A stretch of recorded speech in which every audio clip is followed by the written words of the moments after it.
We've spent more than a year on Drilled's Real Free Speech Threat season, looking at all the ways environmental protest is being criminalized around the world. We've looked at who's driving that trend, too, from corporate operatives to right-wing think tanks. There's another network that's been particularly influential where it comes to repressing environmental fights around the globe: the U.S. military and its national security agencies. For our coverage of the Cop City protests, I examined how the post-9/11 war on terror incentivized a crackdown on environmental activists who have been labeled eco-terrorists and environmental violent extremists. This is not just true in the U.S. America's approach to terrorism and the way it's been used to crack down on peaceful protest has spread across the globe.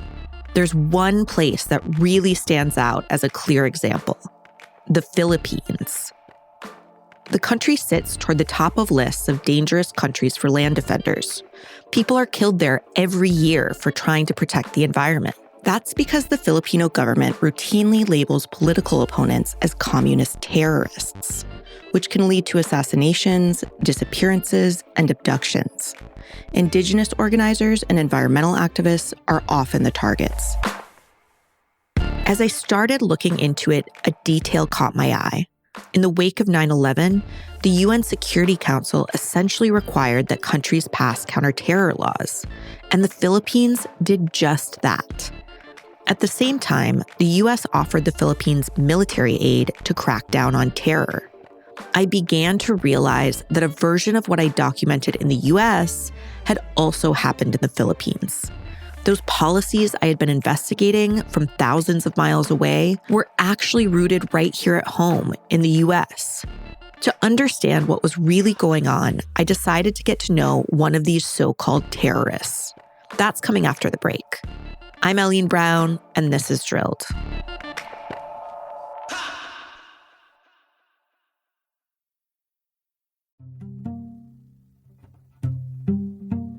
Hey, Drilled listeners, Amy here to recommend another climate podcast.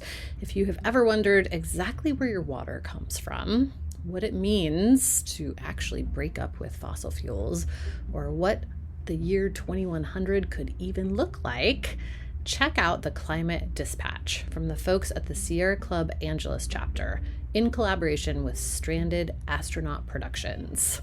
The show is brand new. It launched in April, just in time for Earth Day, and it answers all those questions and more.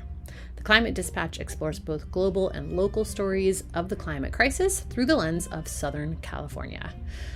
On the show, host Taya Jeanette brings together a variety of guests and experts in conversation to share their climate wins and break down their fears and collective hopes for the future.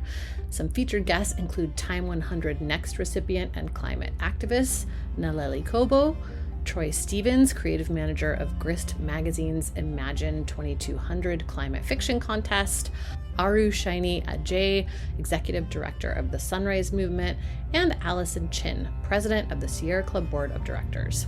Each episode will also feature a local LA-based band or musician to play out the show. Check out the Climate Dispatch at sc.org/climate dispatch or wherever you listen to podcasts.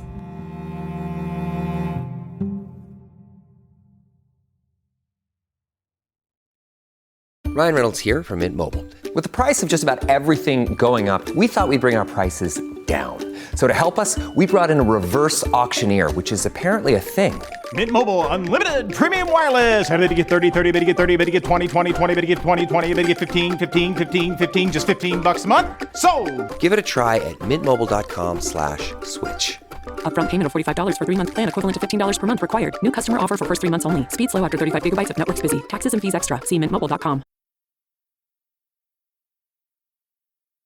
I am Wendell Bulingat, the chairperson of the Cordillera People's Alliance. I am an indigenous Igorot, the collective word referring to the indigenous peoples here in the Cordillera, part of northern Philippines. The Cordillera People's Alliance is one of the most important indigenous and environmental organizations in the Philippines. They're based in a part of the archipelago that is defined by lush green mountains that have long been a target for extractive industries. It's also a region where indigenous people have long struggled for their rights. That makes his homeland a military hotspot, too. In 2023, Wendell was labeled a terrorist under a new terrorism law. But his story began much earlier. Even during my younger days in my home village, I was witness to the ongoing civil war and armed conflict. At times, the military would take over his school's classrooms. We were just kids that time, and we don't know the serious implications of this.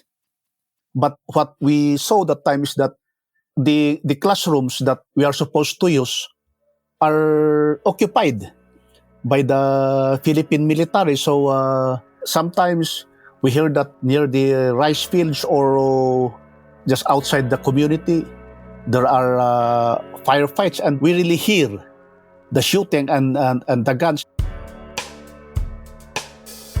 It was a stark contrast to what Wendell was learning outside the classroom. I grew up in an indigenous village. It was a difficult life. It was a difficult life, but meaningful. I attended activities that boys in our village do, help with my parents in our economic and home activities, join my parents in plowing the fields, planting and harvesting rice, vegetables, gathering firewood from the forest during Saturdays and Sundays when there's no classes. I attend to the, what do you call this? We have this ATOR or DAPI, which is the political and sociocultural center of the village, and this is led and governed by the Council of Elders. And as indigenous boys, we are there to listen stories with the elders, sleep there, and there we learn the affairs of the communities. I really realized from those childhood teachings that land is life for indigenous peoples. In our ancestral land, in our ancestral domain, that's where we stay, that's where we born, that's where we live and die. And this has been defended and nurtured by our ancestors. Those teachings are very valuable and meaningful, and it has to be passed on also for future generations. Wendell's earliest involvement in protest was less about protecting the environment and more about fighting the militarization of his community, though he would soon find that the two went hand in hand. One incident was one kid was killed when soldiers fired and killed one civilian, a child. When there was a protest rally organized, I joined. Many people outside the Philippines are unaware that the country has been embroiled in a civil conflict for more than 50 years. It began during the Cold War under the brutal dictatorship of Ferdinand Marcos Sr. To understand what happened, it's useful to look at how the Philippines came to have a special relationship with the USA. Jason Lamchek, a Filipino research fellow at Deakin University in Melbourne, who has researched human rights and counterterrorism in the Philippines, walked me through it. After becoming free from Spain, the Americans came to the Philippines and colonized the Philippines until World War II. And after that, we became officially an independent country, but we maintained so-called special relationship with the United States. For example, we hosted American bases in the Philippines. For a long time, we were like Cold War allies in that region. All of our governments were like rabid anti-communist governments supporting the United States in the region. The most infamous of these rabid anti-communist governments was led by Marcos. As you know, you may know, we had like a 20-plus year period in which we only had one president who sort of was the law of the land. No? He was a dictator, so there was not much room for resisting the regime through open, political contestation, such as through elections. And so a lot of people, thought it was logical to resist the Marcos regime through armed resistance. And that's why you have the NPA and the CPP. The CPP stands for Communist Party of the Philippines, and it has an armed wing called the New People's Army. And they arose in the 1960s in resistance to the Marcos dictatorship. Years of martial law and human rights violations didn't stop the U.S. government from providing hundreds of millions of dollars in aid to the Marcos government. The dictator was seen as a strategic ally in fighting communism in the region. It was during these same years that the Filipino environmental movement was born.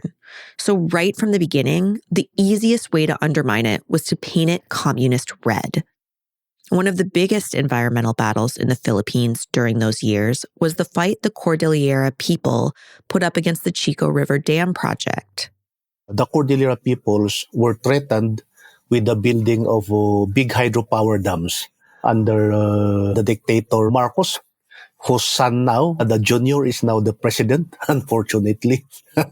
That was to be funded by the World Bank.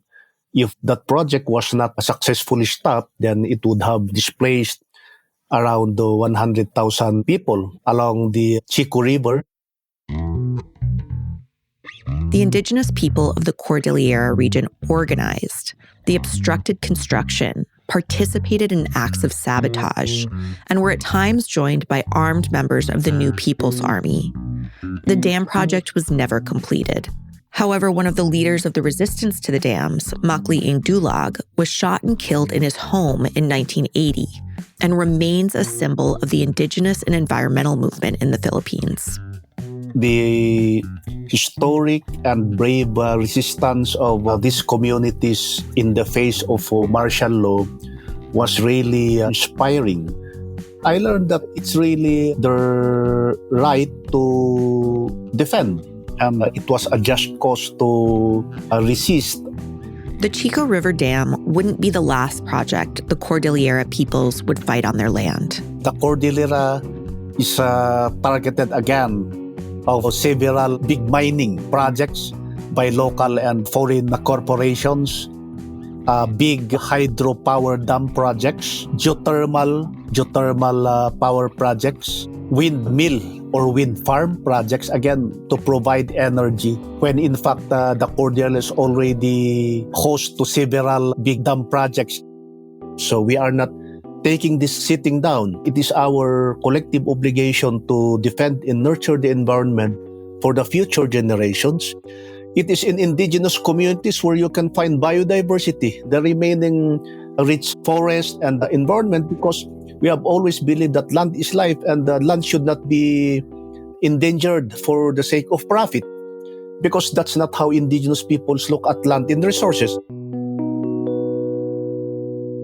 When he left college in 1996, Wendell started working for the Cordillera People's Alliance, which grew out of the fight against the Chico River Dam.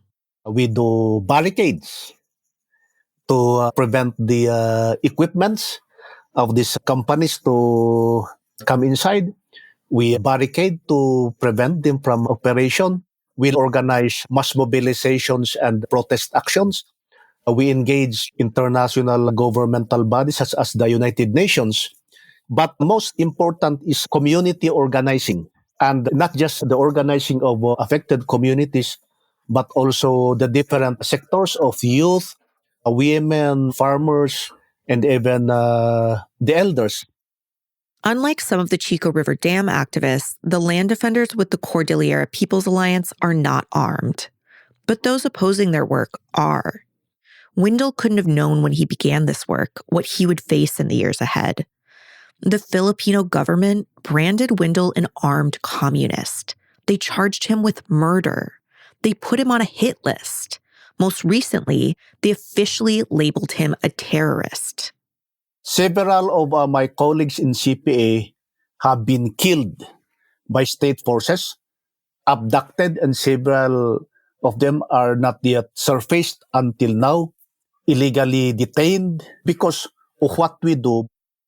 About 210 land and environmental defenders were killed in the Philippines between 2014 and 2024 alone. There's evidence of state involvement in 109 of those cases, according to a recent investigation by In These Times magazine. Wendell joined the CPA at a turning point for Filipino environmental defenders. A few years after he was hired, global events would provide the Filipino government with a cover to pursue him as a terrorist.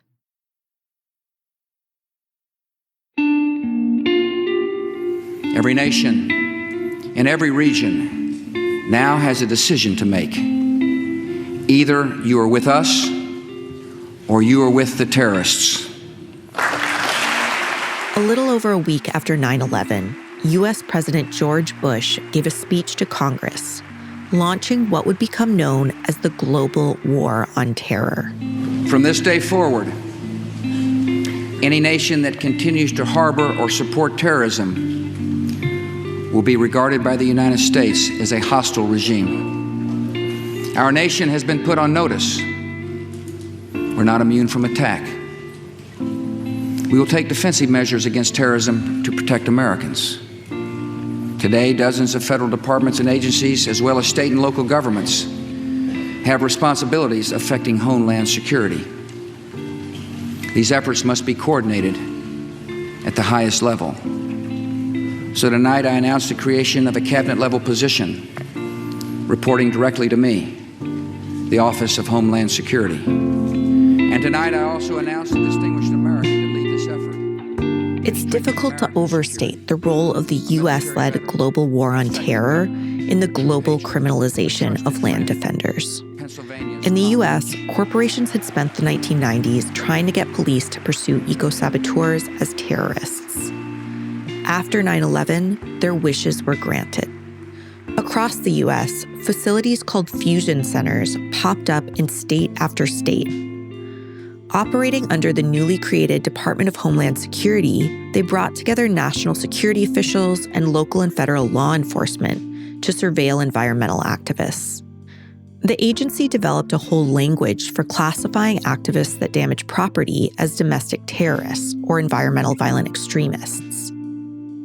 At the same time, new law enforcement resources and incentives encouraged policing of those activities, and new penalties like the terrorism sentencing enhancement meant they faced even more severe punishments. Then, soldiers trained in counterinsurgency during the U.S. anti-terror wars in Afghanistan and Iraq brought wartime tactics into private security companies, hired by corporations to protect everything from factory farms to pipelines.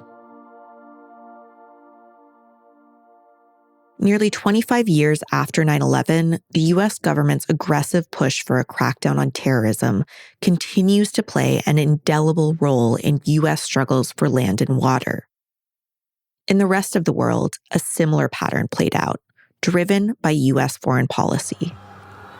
As the ash was smoldering, as the Twin Towers had fallen, Security Council meets. And in that first month, they create a new resolution, UN Security Council Resolution 1373. We have adopted a very ambitious, comprehensive strategy to fight terrorism in all its forms throughout the world. The meeting is adjourned. But there's no agreed definition of terrorism. So each state essentially has got to define what terrorism is on its own terms.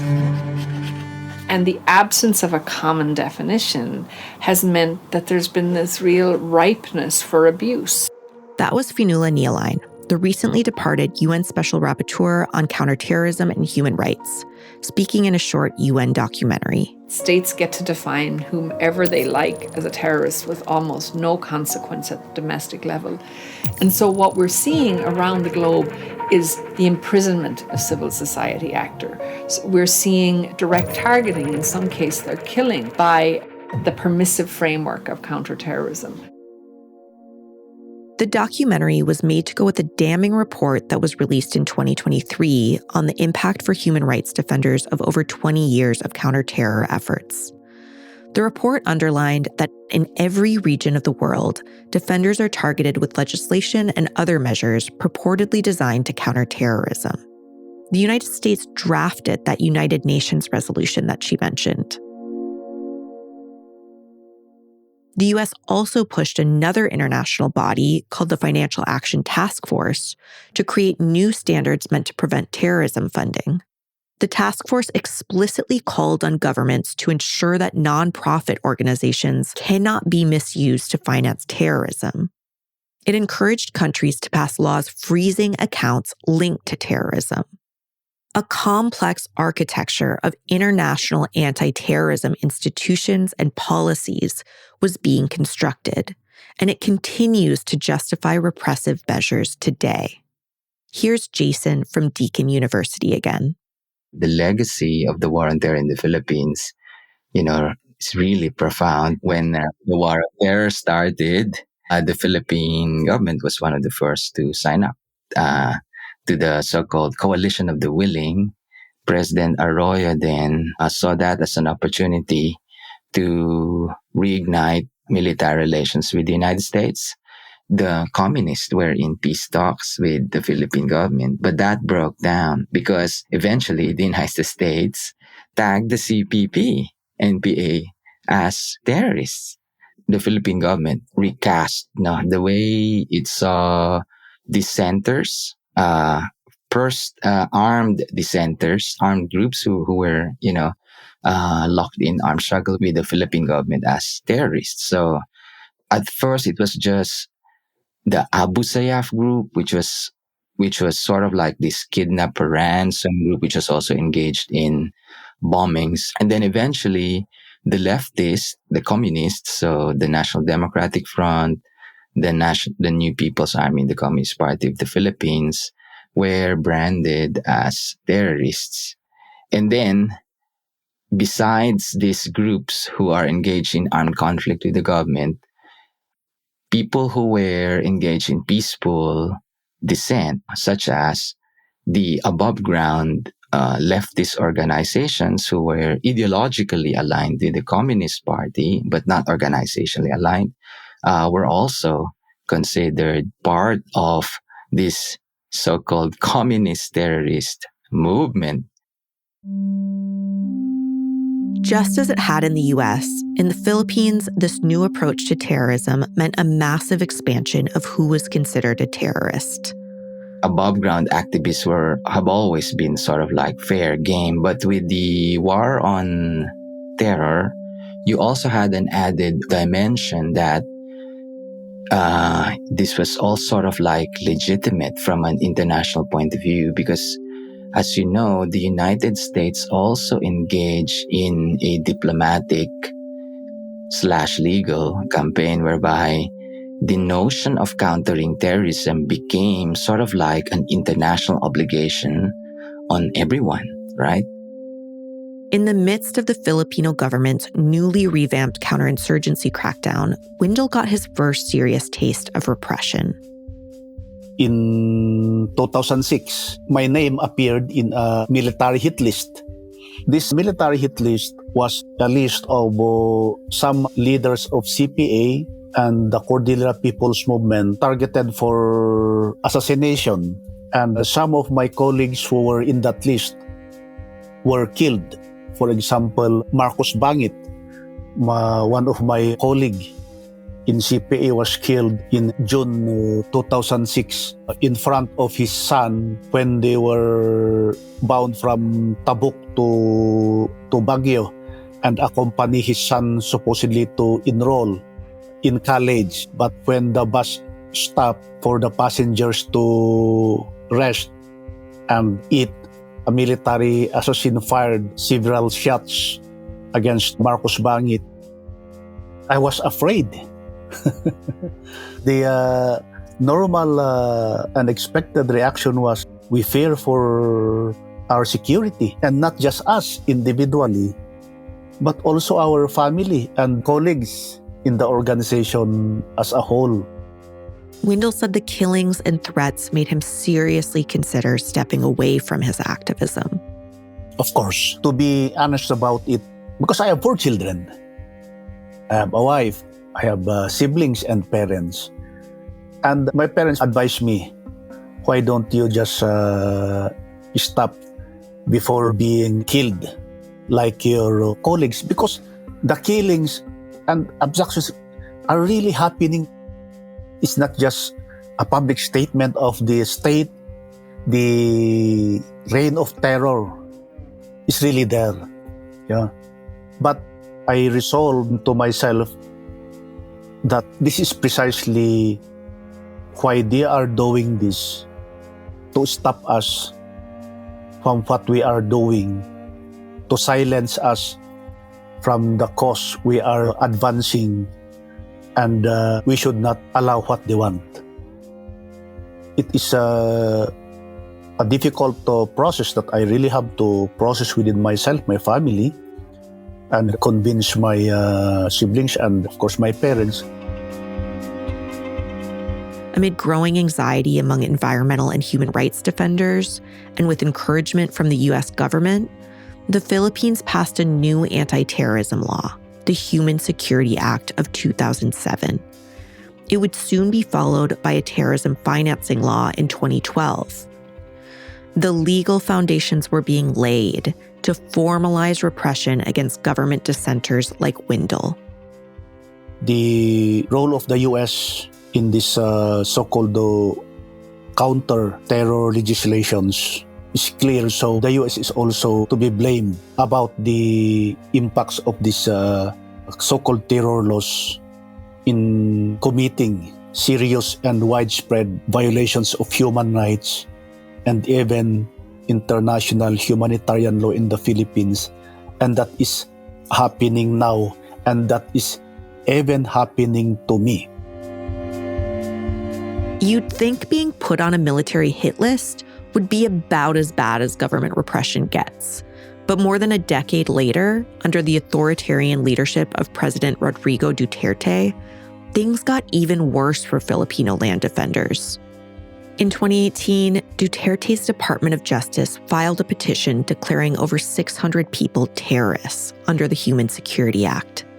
The list included not only Wendell, but also the UN Special Rapporteur on the Rights of Indigenous Peoples, Victoria Tauli Corpuz, as well as several former Catholic priests and a former lawmaker.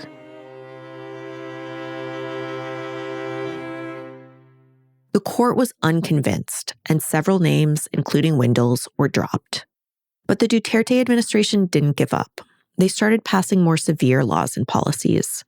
First, there was Executive Order 70 in 2018, which introduced a so-called whole-of-nation approach to crushing the perceived communist resistance movement in the country.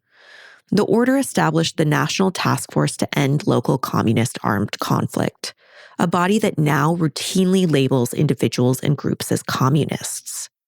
This is the practice I mentioned before. It's called red tagging, and the country's environmental movement is often the target. Then the pandemic hit. The new crisis provided Duterte's government an opportunity to hit land defenders harder than Wendell had seen in his lifetime. We mobilized distributing medicines, medical equipment for against COVID, distributing rice, supplies, and groceries. Because during that time, the economic impact of pandemic was really hard, especially to the poor people and indigenous peoples. At the same time, Wendell and his family began experiencing escalating attacks. In April 2020, photos of his children in indigenous attire began circulating on Facebook. Then made a layout, like a collage, then posted it, stating that, these are the children of an NPA, of a terrorist, like that. And at that time, my youngest was still a minor, 16 years old that time. He received some bad messages in his messenger, of course, so being tagged or branded as a son of an NPA, son of a terrorist, and being just a kid, he does not know how to respond to that, or he does not know anything about that, but he knows that he is being bullied or being persecuted, and sometimes he will just cry. And it was really traumatic for him. This all happened at a time that our movements are restricted. The state forces are the ones free, roaming around, and they are more in control because they have weaponized the pandemic for state persecution against activists like us. Then, in December 2020, someone who worked with the government leaked some disturbing news to Wendell. I was surprised and shocked to learn that I was charged with murder along with several people in a regional trial court in Tagum City, in Davao del Norte, which I have never been to in my entire life. So I have to go for a sanctuary away from my family. So during the Christmas break and New Year of 2021, I was away from my colleagues and family. With Wendell in hiding, the chief of the Philippines National Police publicly issued a shoot-to-kill order against Wendell. They hung a wanted poster near Wendell's home, featuring his photo and a bounty. So it was really deliberate to vilify me and even to terrorize my neighbors that I am a terrorist, I am a wanted, you know? That July, the charges were simply dismissed.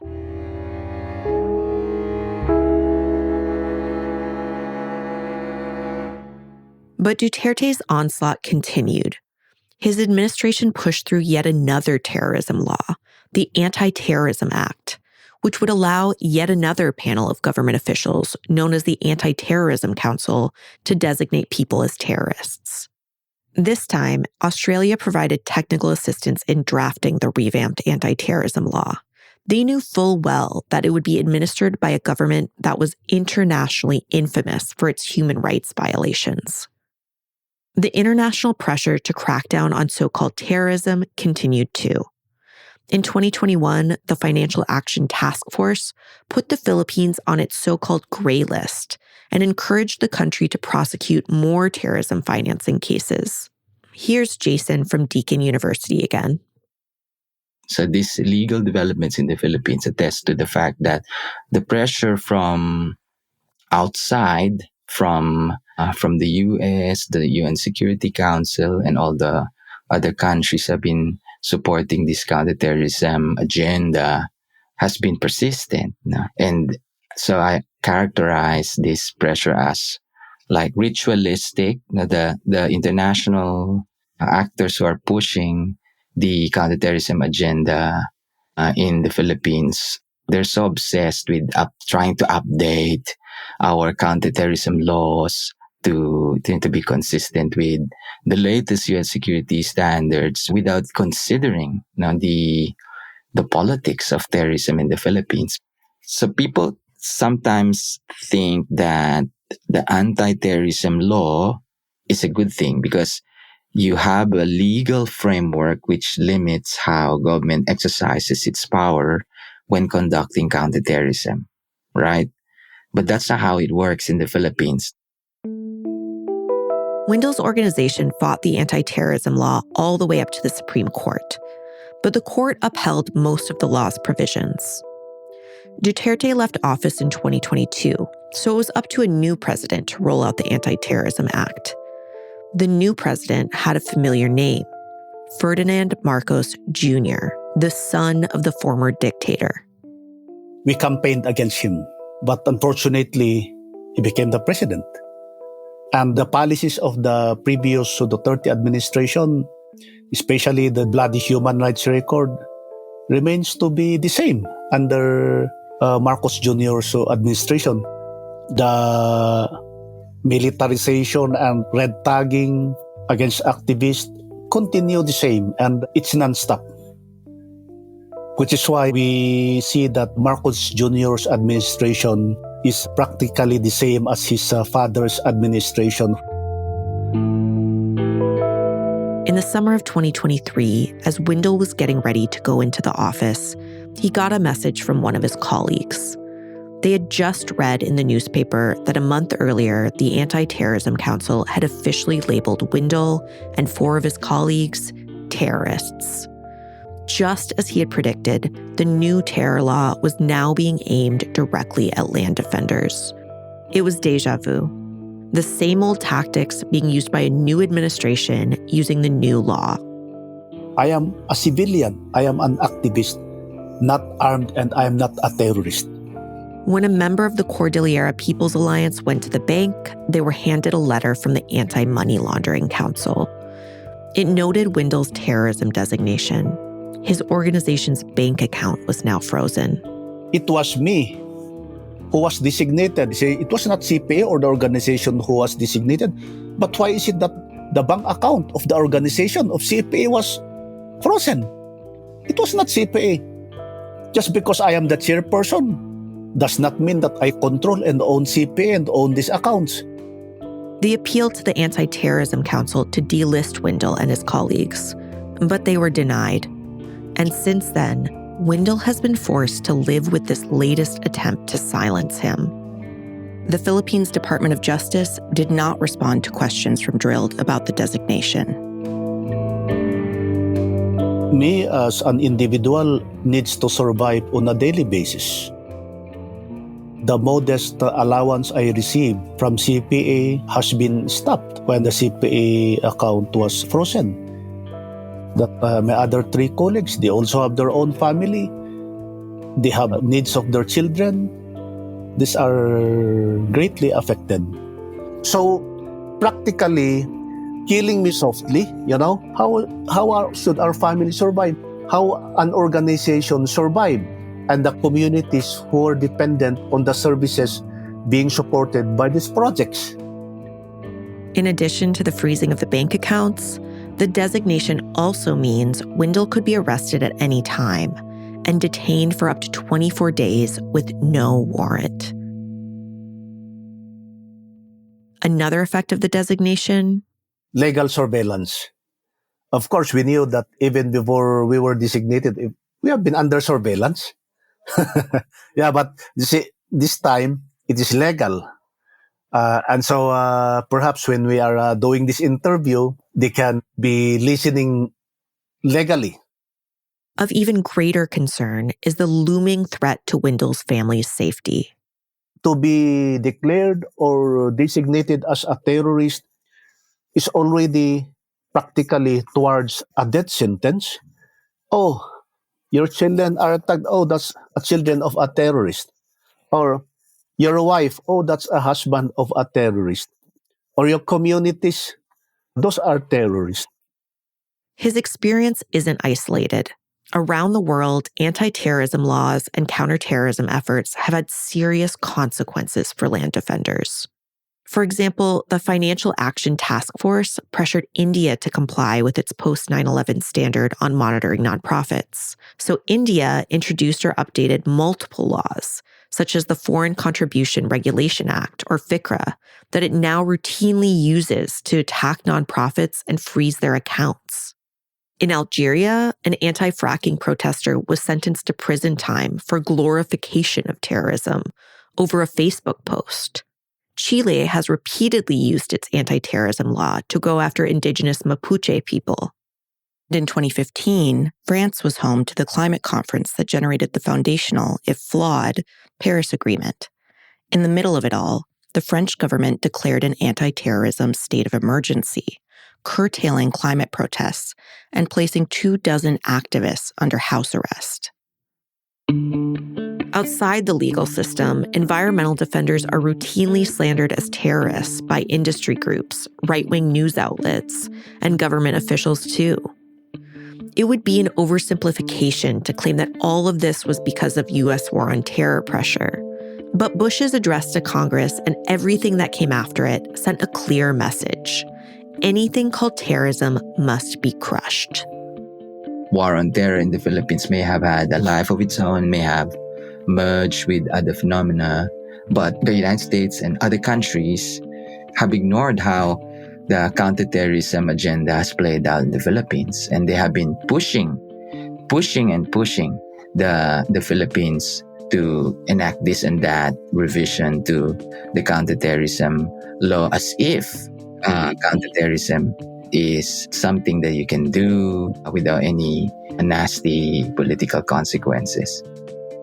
There are mechanisms the U.S. government could use to prevent abuses of environmental activists in the Philippines. According to the Leahy Law, it's illegal for the U.S. to provide funds to a foreign security force if there's evidence that they've been involved in gross violations of human rights. However, the law hasn't slowed the flow of U.S. arms and training into the Philippines. Marcos happens to be a major national security ally of the United States. With the Philippines increasingly viewed as a bulwark against China, the U.S. has poured military aid into the country.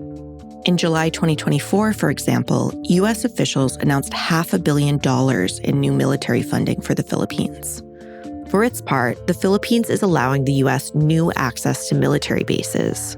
The role of the U.S. is very clear, not just its support to the Israeli genocide in Palestine, but also supporting the Philippine government and the armed forces of the Philippines under so-called anti-terrorism and counterinsurgency, but it is resulting in bloody human rights violations against the people.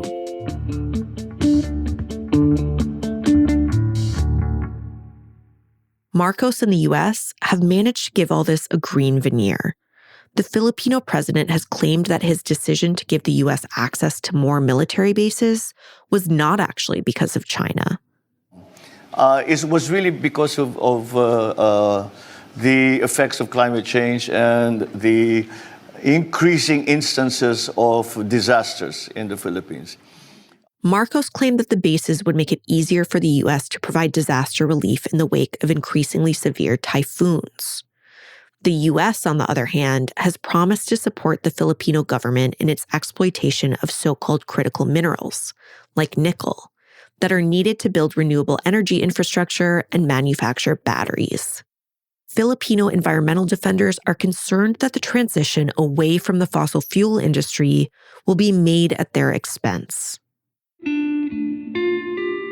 Windle and the CPA are fighting back against his terrorism charges. They filed a lawsuit challenging the constitutionality of the anti-terrorism law, but the relentless cycle of attacks has continued. Just 3 days ago or 4 days ago, my name again and my photo, my picture with some of my colleagues in CPA was again included in a big tarpaulin which contains alleged leaders and members of the CPP-NPA in the Ilocos Cordillera region. The poster, which was also presented at a local village assembly, included Windle's home address and instructed community members to contact the military with any information about his whereabouts. I'm not hiding. Otherwise, I will not be having this online interview with you. They know my address. They know my home address. They know our office address. Then they can just come. Right? Their aim is really to demonize us and set the political terrain for our neutralization. This is not really about terrorism. It is about killing democracy, killing civilians. It's really to protect the power and businesses by criminalizing and terrorist tagging indigenous people's struggles, like what we do here in the Cordillera. The impact is so devastating, but that's part of the struggle. I continue to convince myself about that. Drilled is an original Critical Frequency production. This episode was reported and written by me, Aline Brown. I was also the senior editor for our Real Free Speech Threat series. Our senior producer is Martin Zaltz-Osweek. Martin also did the sound design, scoring, and composed much of our music. Editing is Sarah Ventry. Mixing and mastering by Peter Duff. Fact-checking by Wudan Yan. Our artwork was created by Matt Fleming. Our First Amendment attorney is James Wheaton. Our theme song is Bird in the Hand by Foreknown. The show was created and executive produced by Amy Westervelt. You can find more episodes from this season, as well as several print stories on our website at drill.media. To support our work or sign up for our weekly newsletter, visit patreon.com/drilled. Thanks for listening. Make sure you're subscribed so you don't miss our next season about yet another chapter in the repression of environmental protest, the years-long reaction to the Standing Rock protests.